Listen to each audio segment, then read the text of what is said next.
Doctor Ashraf Ghani کی حکومت اور طالبان کے درمیان اختلافات تو بہت ہیں، لیکن ان امریکی فوجیوں کی افغانستان میں بدستور موجودگی ایسا مسئلہ ہے جو قیام امن کے راستے میں ایک بڑی رکاوٹ سمجھی جاتی ہے۔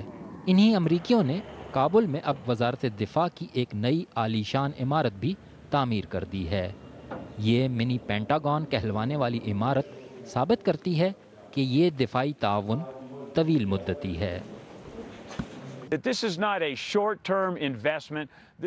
یہ قلیل مدتی سرمایہ کاری نہیں ہے، یہ طویل مدتی وابستگی ہے افغانستان کے شہریوں کے شانہ بشانہ کھڑے ہونے کی، تاکہ اس بات کو یقینی بنایا جا سکے کہ یہ اتحاد اور اس کے اراکین طویل مدت کے ساتھی ہیں۔ افغانستان میں طالبان دباؤ میں لگتے ہیں، اسی لیے ان کے بیرون ملک دوروں اور رابطوں میں اضافہ دیکھا جا رہا ہے۔ افغان سیکیورٹی فورسز کا ڈٹ کر مقابلہ کرنا، پاکستان کا حمایت سے دستبردار ہونا اور دولت اسلامیہ اس کے نئے چیلنج ثابت ہو رہے ہیں۔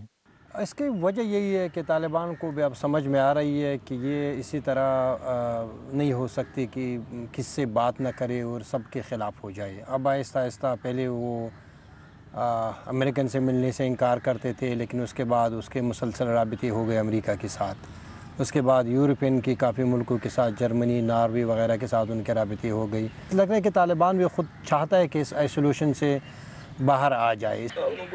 طالبان سوچ میں تبدیلی کے اشارے ضرور ہیں، خود ان کے اندر سے بھی امن کی تجاویز سامنے آ رہی ہیں اور ان پر بات بھی ہو رہی ہے۔ میں بحیثیت کیونکہ ایک مصالحت کے لیے کوشش کر رہے ہیں تو ان کا میں بہت ہی تائید بھی کر رہے ہیں ہم، اور ہماری امیدیں بھی ہیں کہ اللہ تعالیٰ کرے کہ کوئی امن کا راستہ نکل جائے۔ لیکن یہ جو ہم نے ایک جو پروپوزل دی ہے، اس پروپوزل میں مین جو چیز ہے کہ وہاں ہم افغان قوم کے اشتراکی عمل سے ایک چیز کریں، تو اس کا نتیجہ یہ ہوگا کہ اگر کوئی پھر شریعت سے مکر جائیں، مثلا کوئی وہ جو بات چیت پہ مکر جائیں نہ کر لے، تو ظاہر ہے کہ رائے عامہ پھر اس کے مقابلے میں جائے گی۔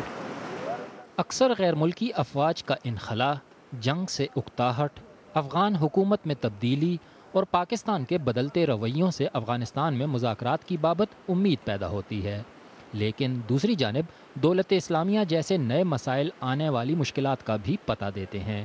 ایسے میں بات چیت کے مستقبل کے بارے میں کوئی حتمی رائے قائم کرنا ماضی کی طرح آج بھی مشکل ہے۔